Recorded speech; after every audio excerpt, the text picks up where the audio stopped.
Welcome to part 11 of the 2018 NFL Draft in Review. Today we will be looking at the 2018 Indianapolis Colts draft, and before we get started, I would like to add as a note that I forgot to put in yesterday for the Titans is that I originally gave the Titans draft a B grade, and I would say I'd leave it about there.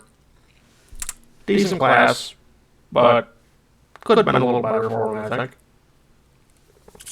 So, on to today's show. We have the Colts up, and this means a number 6 selection. Quentin Nelson, or starting offensive guard, will be up first. And Quentin Nelson has been voted to the Pro Bowl every year of his career. For what that is worth anymore, because the Pro Bowl has long been a joke and has now evolved from a joke to an absolute circus. So just take that as what you will, but generally speaking, I don't think that Quentin Nelson is the problem with this offensive line. And we'll go to the video for his top 100 selection last season, because even the best offensive lineman finding any actual film to break down is freaking like pulling teeth. Number one, his speed, his physicality when he gets his hands on you. He's a smart player for real. That's what I like about him, for real.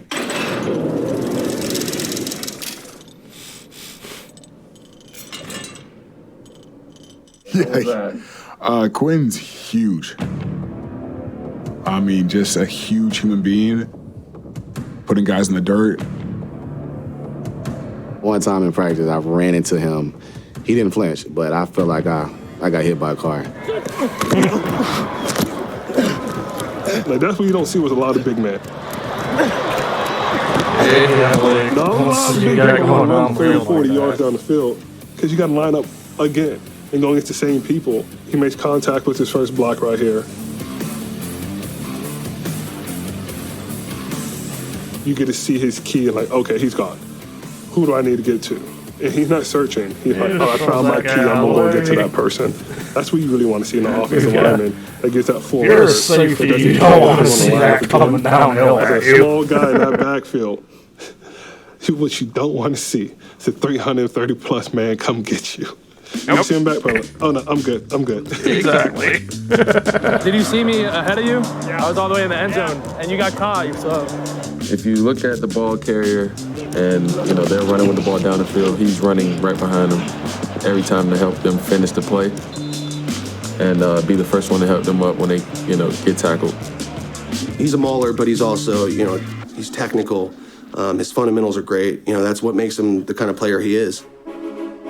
Yeah, when he get his hands on you, you gonna feel it for real. And it's gonna be like that every play though. Like, he's not gonna get up. He an all around good player, pulling, fast, sideline to sideline. He be beating me there sometimes. You see how he latched on, he running down the field, man. You don't see many offensive linemen rolling down the field like that. They're reaching. And when he get his hands on you, going for a ride. Looks about right, going for a ride. Playing hard, buddy. Thank you. Appreciate it. Hell of a player. Thank you. He's a physical player, and that's kind of his trademark. Is he's athletic and he can move and stuff, but he just physically wears guys out. I get fired up when I see him, when I see the pancakes.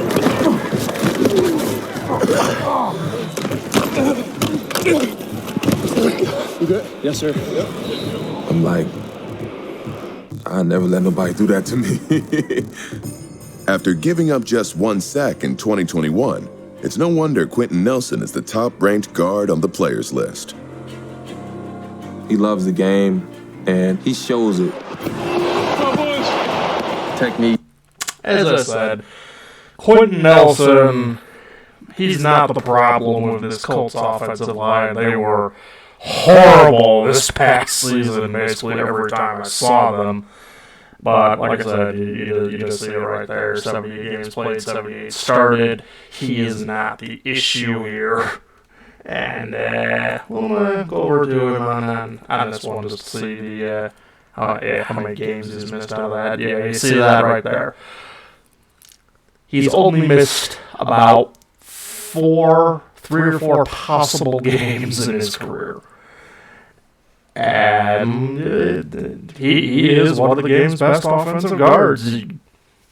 He's not the reason this Colts team is bad. This was a very good draft pick, but the way the Colts are going, I have a feeling this guy might end up turning into another Joe Thomas, a future Hall of Fame offensive lineman who gets recognized more for his loyalty to an absolute dumpster fire of an organization than for being part of a winner.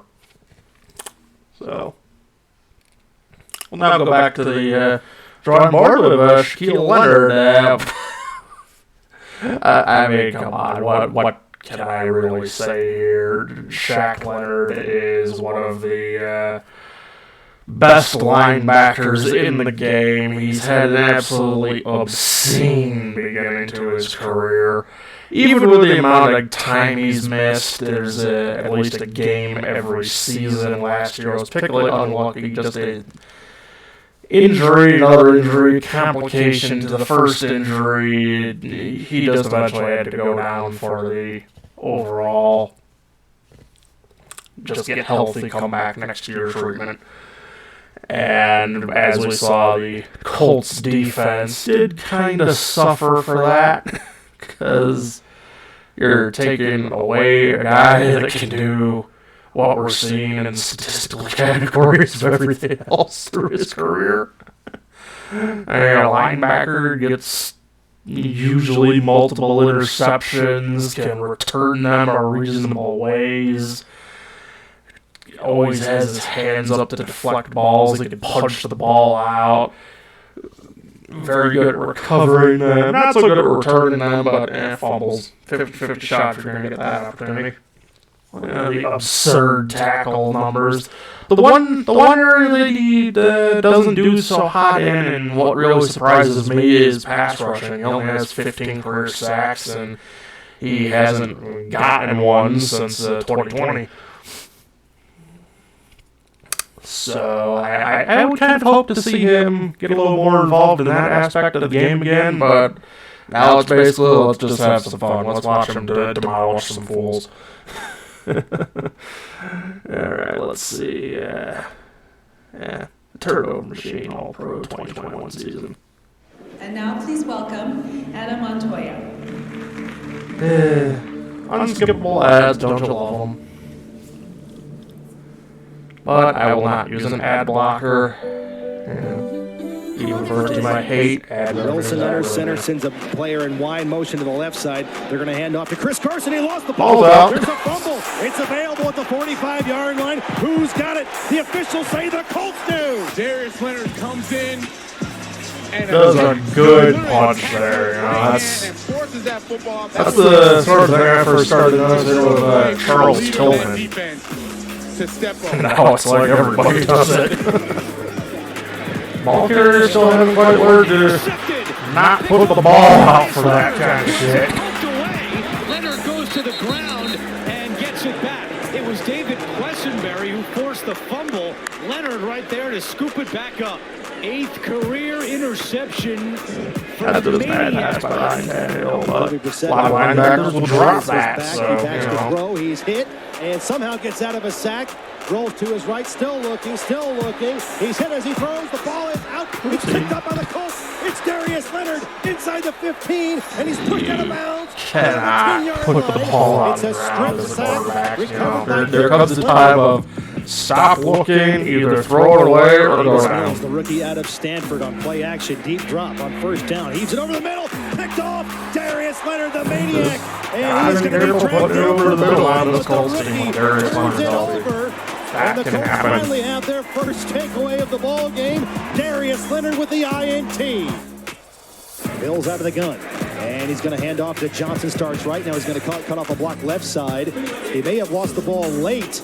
The rule of the field is the fumble recovered by the defense. And Jay, look who it was. Darius Leonard. Jay, he has a knack for finding the ball that is just so rare in this league. It's unbelievable. That's his 11th fourth fumble in 44 career games. Because I had He'll throw upfield. I usually don't see linebackers that are this good coming out of college. And this guy was not only this good coming out of college, he had, as we see here, 163 tackles combined as a rookie. It's pretty much one of the only times I've seen a defensive rookie of the year. It was pretty much no contest. So, hopefully he'll be back this following season. Much as I don't like the Indianapolis Colts, I do like to see players like this because Shaquille Leonard is the kind of player that makes defense fun. And for viewers that do somewhat personally know me, you know that I'm not a guy who likes a defensive battle. Because a lot of times defensive battles are boring as shit. And the reason for this is partially the rule changes. You don't have as much capacity for those just jaw-dropping players like Troy Polamalu anymore. You often also see that a lot of the defensive battles come down to the offense just being incompetent, especially this last season. Pretty much every defensive battle I watched was just the offense were continuously shitting itself in unforced error sort of ways. So, Shaquille Leonard makes defense fun because he's one of those players that you can watch him and just enjoy what he's doing, what he brings to the game. And I like that, you know? Even on a team I hate, I like that. Now, obviously, helps Colts are going to be shit for probably the next 5 seasons, but, you know, it is what it is. I like players like this that make defense fun in a league where defense has very much become not fun. Next up, we have the other side of the offensive line, in which I will say this guy has become a problem for the Colts. Braden Smith, he is, I believe, since been moved to tackle, and he finished top 10 in sacks given up and penalties last year. That ain't good. It was basically every time I watched this team, Braden Smith got flagged, he just got blown around on the side, Matt Ryan got crushed. Sam Ellinger got crushed, Nick Foles got crushed. It's just again and again, if I'm the Colts, I might give him the benefit of the doubt, but I definitely would upgrade if I feel I can. That's just unacceptable. You cannot be top 10 in 2 categories that are basically the entire job of an offensive lineman to not be top 10 in. And now we kind of start to come to the meat of this class. A lot of really... I would say these players had a lot of potential, but it pretty much entirely went down the drain. Kimoko Toure here. I believe he's now with the 40... No, he's a free agent. And as we see, nothing really happened here. His best season was as a rookie. That was really the last time that he had any real chance to be on the field. Ended up going to the 49ers, which is basically just a career-killing move for anyone who's not a defensive starter, because that defense is loaded beyond belief. So, just a overall flop. He could have been a lot more, I feel, but it just doesn't pan out that way. And I probably should have figured as much, player from Rutgers. It's not a football college, really. Next, we have the next second-round pick, Tyquan Lewis. Tyquan Lewis did a little better, but he's kind of fit into that permanent backup sort of role. They occasionally plug him in to start a few games here and there. He doesn't do too poorly, but he's just one of those. You put him in when the starter gets hurt, the starter needs a breather. he'll do a little damage sometimes here and there, but in the end, not really much anything happens. So it's a good depth piece, but for a second-round pick, you want more.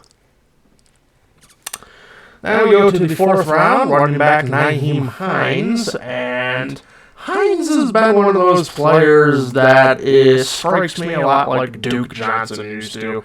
I feel he probably could be a starter, but he never really gets that prime opportunity to do it. He's more of a pass-catching back at the end of the day. And the league will always have its place, I feel, for this sort of player, but it does sort of frustrate me seeing guys that seem to have more potential than what they ever amount to, and that's the sort of player that Nyheim Hines is. And we also have that embarrassing season in Buffalo, finishing with -3 yards. Ooh, talk about not a fix to a running game that is not doing so hot. But we have a few highlights here, so let's take a look. This bounces around the corner. I always like these plays when defenses get caught. It's just one of those basic, you fucked that up, something fierce. And this is what I mean. He has these flashes of potential, but it never really seems to go beyond these little flashy plays. And that's what he's really good at, catching the ball in situations like that.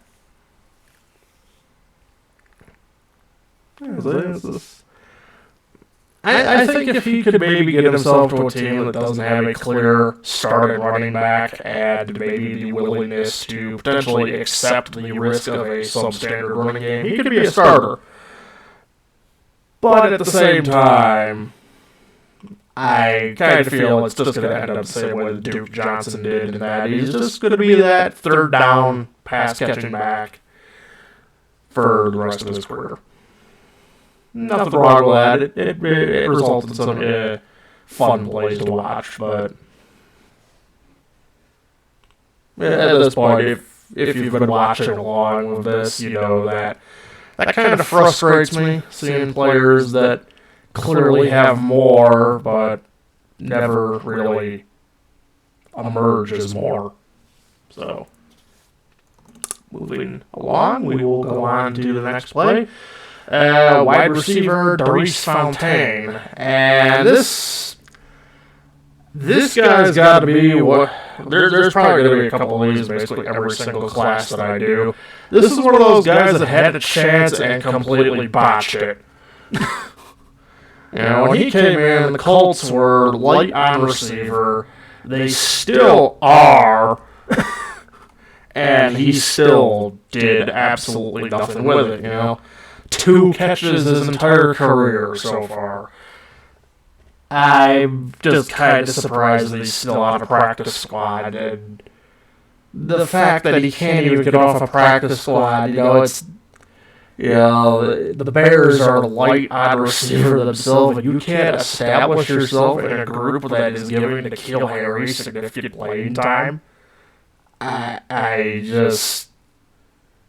This guy's had his shots, and at this point, just go off the XFL, USFL, something else. The NFL is not a door that's gonna open for you. Next, we have running back Jordan Wilkins, and Wilkins, a lot like Nyheim Hines, has had a little flash here and there. He's made a play or two in his career, but he's now kind of competing to be the guy holding the clipboard and praying that Derrick Henry doesn't go down. And with how the Titans are, I don't know, I think they actually, he ended up back in Indianapolis and then released him. I thought that was weird over here, but released after the season, and like I said, he made a play or two, but he's one of those running backs who just kind of cycles through, has his minute or two in the spotlight, and then goes away. Next up, we have wide receiver Deion Kane. Kane is another one, a lot like Fontaine, that just didn't do anything with it. Actually got more catches than Fontaine did. And is now... And he's had his chances, too. The Colts were light on receivers. The Steelers are... They were sort of stacked on receiver, but not stacked as in, like, superstar stacked, but more just acceptable players that he didn't get around. Couldn't get off the practice squad of the Ravens. They don't have anybody. And now he's on the practice squad. Now he's free agent, too. It was last on the practice squad for the Eagles, and Titans had him in for a workout, but that's about it for him. So... It sucks to see. They had 2 shots and both missed. Next up, we have linebacker Matthew Adams. And let's see here. Matthew Adams. Yeah, he's another one a lot like Fogo Toure and Tyquan Lewis, that He's gotten his shots as well, but he's pretty well established himself as a backup type of player. And when you put him in, he'll get a couple tackles here and there, but that's about all you can really expect. And that brings us to the final pick, linebacker Zaire Franklin. Oop, shit. Don't want that. And this has been the surprising late bloomer, because his first 3 seasons, he didn't really get the chance to do anything. His 4th season, he got a little more of a chance and put up some better results to a degree. It then just came out of the fucking blue this past year. Started the entire season, broke the franchise record for tackles, 166, 67, somewhere in there. 12 tackles for loss, 3 sacks, 2 forced fumbles, 6 pass defenses. Suddenly, this guy's gone from a nobody to pretty much the only somewhat enjoyable thing to watch about the Colts defense while Shaquille Leonard was hurt. So here we go. We have empty set for Tannehill.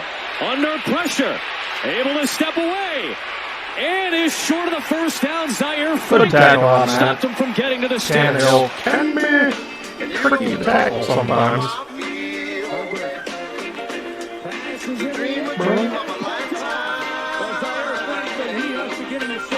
You. Melo's picked off. Oh god, this absolute torture of a game. Glad I did not watch that one. And I feel sorry for any Viking or Colts fans that had to watch that one. The game where they gave the Eagles more than they should have given them.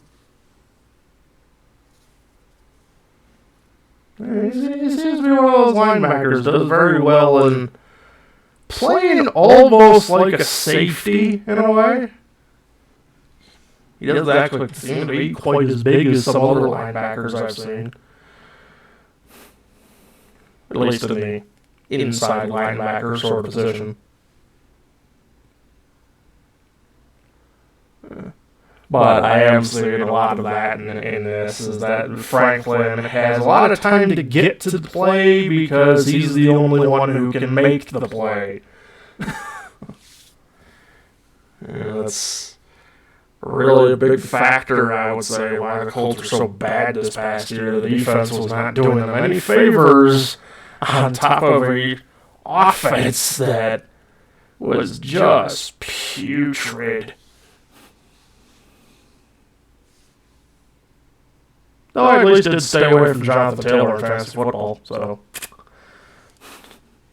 at least won on that one. Never go for the guy who was number 1 last year.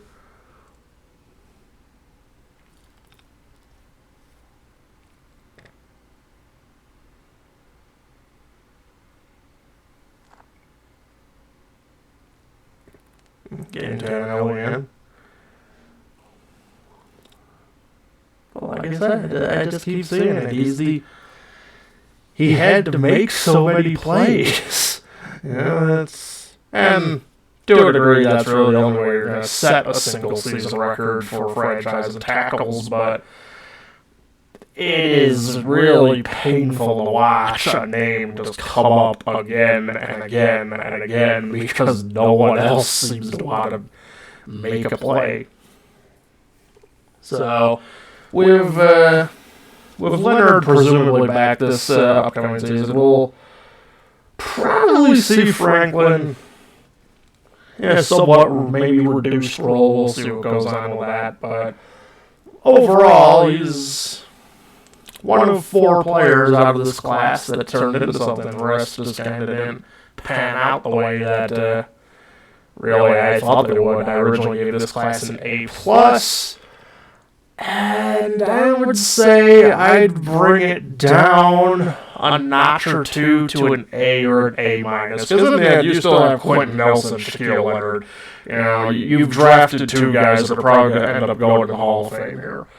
So, automatically, you can't call this a bad class because you hit 2 shots. Sure, you had, let's see here, 1, 2, 3, 4, 5, 6, 7, 8, 9, 10. Yeah, you had 11 shots, you only hit 2, but when you hit 2 as well as that, well, it's still a good class. You can justify keeping Braden Smith, you can justify keeping Zuri Franklin, and pretty much everybody else is already gone, so they don't matter. So, like I said, I'd consider this about A- to an A. Not much worse than what I expected. But had this been the class I expected, the Colts probably would not be where they are now.